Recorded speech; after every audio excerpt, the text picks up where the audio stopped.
I'm 68 years old, and there's something no one warned me about getting older. If you're over 60, you need to hear this. You know what? It's 9 p.m. right now. The house is quiet. Maybe the TV's on in the background, but you're not really watching it. You're just sitting there. And that feeling creeps in, that heaviness in your chest, that question that keeps whispering in the back of your mind. Is this it? Is this what the rest of my life looks like? If you're nodding your head right now, I need you to know something. You're not alone in feeling alone. And I'm really glad you clicked on this video tonight, because what I'm about to share with you might just change how you see these quiet evenings. Stay with me here. Look, I'm not going to stand here and pretend I know exactly what you're going through, but I've talked to enough people, I've listened to enough stories, and I've sat with enough folks who feel exactly like you do right now. So let me paint a picture, and you tell me if this sounds familiar. You raised a family, you worked hard, you did everything you were supposed to do, and somewhere along the way, life just changed. The kids grew up and moved away, your friends, some of them aren't around anymore. Maybe you lost your spouse, or maybe you're married, but somehow you still feel this loneliness that's hard to explain to anyone. And the nights, they're the hardest, aren't they?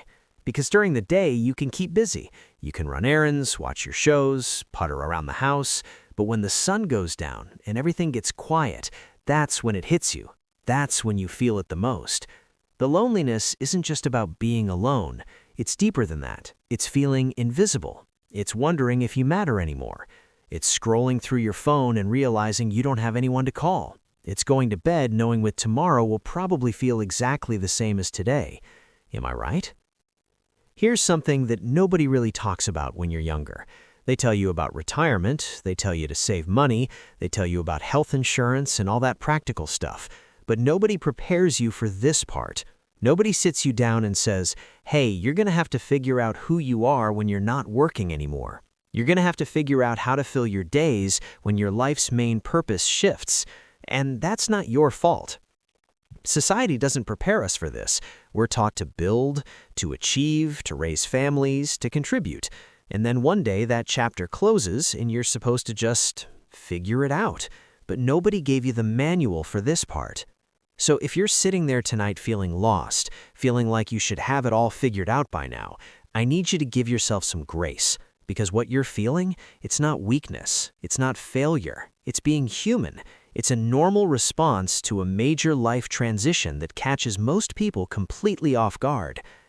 Now, I want to tell you something that might shift how you see this whole thing. Ready?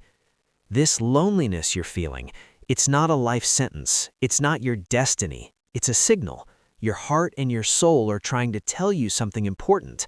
They're saying, hey, we need connection. We need purpose. We need to feel alive again. See, loneliness isn't the enemy here. It's actually trying to help you. It's uncomfortable. Yeah, it hurts, but it's pushing you towards something. It's telling you that you're made for more than just existing. You're made for connection, for meaning, for joy. And here's the beautiful part that I really need you to hear. It's not too late. I don't care if you're 62 or 82. It is not too late to change your story. It's not too late to build new friendships. It's not too late to find purpose. It's not too late to feel excited about your life again. I know it might not feel that way right now. When you're in the thick of loneliness, it feels permanent. It feels like this is just how things are going to be. But I promise you, that's the loneliness talking. That's not the truth. The truth is that there are people your age right now in your town who are feeling exactly what you're feeling right now. They're sitting in their houses tonight, alone, wishing they had someone to talk to. And somehow life hasn't connected you yet, but that can change. So what do you do with this? How do you actually move forward from here? First, I want you to do something tonight before you go to bed. I want you to write down 3 things, just 3. Get a piece of paper or open up a note on your phone, whatever works for you. Number 1, write down one thing you used to love doing. Maybe it was gardening, maybe it was playing cards, maybe it was going to the library, or baking, or working on cars, something that used to light you up. Don't overthink it, just write it down. Number 2, write down one place in your community where people gather. A church, a senior center, a coffee shop, a park, the library, just one place, somewhere you could physically go if you decided to. Number 3, write down the name of one person from your past that you lost touch with. A friend, a cousin, an old coworker, someone who, when you think about them, you think, I wonder how they're doing. That's it, just those 3 things. You don't have to do anything with them tonight, just write them down. Because here's what I've learned. Loneliness makes us freeze. It makes us think that everything is overwhelming, that changing our situation is this massive, impossible task.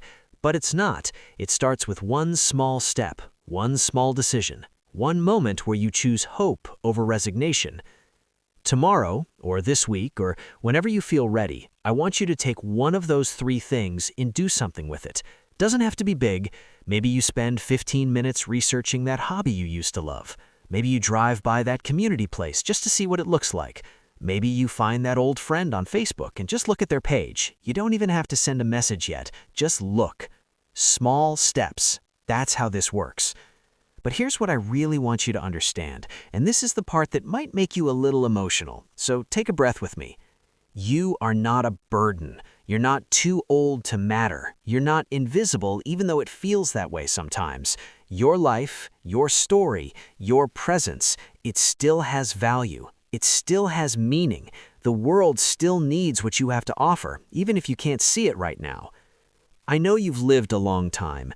I know you've seen a lot, and maybe you're thinking, what do I have left to give? Who would want to spend time with me? But that's the loneliness lying to you again. You have wisdom, you have experiences, you have stories that younger people need to hear. You have kindness that someone else desperately needs. You have time that could be spent brightening someone else's day, and in the process, brightening your own. There's a concept I love, and it goes like this. The cure for loneliness isn't just receiving connection, it's also giving it. When you reach out, when you show up, when you offer yourself to the world again, even in small ways, something shifts. You remember who you are. You remember that you're part of something bigger. Maybe you volunteer somewhere. Maybe you join a group. Maybe you show up at that church potluck or that senior center activity. And at first, it might feel awkward. You might feel out of place. That's normal. Push through that feeling. Keep showing up, because connection doesn't happen overnight. Trust builds slowly. Friendships take time, but they do happen. I've seen it happen for people who felt exactly like you do right now. People who were convinced they'd be alone forever. And then something shifted. They took a chance, they showed up, and slowly life started to feel different. So here's what I want to leave you with tonight. This feeling you have right now, this loneliness, it doesn't get to write the end of your story. You do. You get to decide what happens next. Not all at once, not with some massive life overhaul, but with one small choice at a time. Tomorrow morning when you wake up, I want you to try something. Before you do anything else, I want you to say this out loud, even if it feels silly. Today is a new day. I am still here. I still matter, and I'm going to take one small step forward. That's it. Just say that. And then at some point during the day, take that small step. Call someone. Go somewhere. Try something. It doesn't have to be perfect. It just has to be something. Because here's the truth. You clicked on this video for a reason. Something in you is still fighting. Something in you still wants more. That part of you that hoped this video might help, that part that's tired of feeling this way, that part is still alive, and that part is stronger than the loneliness. Listen to it. Trust it. Follow it. Look, I know it's late. I know you're probably tired, but before you close this video and head to bed, I want you to do me a favor. I want you to give yourself some credit. You made it through today. You're still here, and you're looking for answers, looking for hope, looking for a way forward. That takes courage. That takes strength. Don't minimize that. Tomorrow's gonna come, and it might feel hard, but you've gotten through hard days before. You can do it again. And maybe, just maybe, tomorrow will be the day you take that first small step forward towards something different. I believe in you, and I'm rooting for you.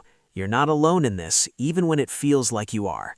Sleep well tonight, and remember, it's not too late. It's never too late.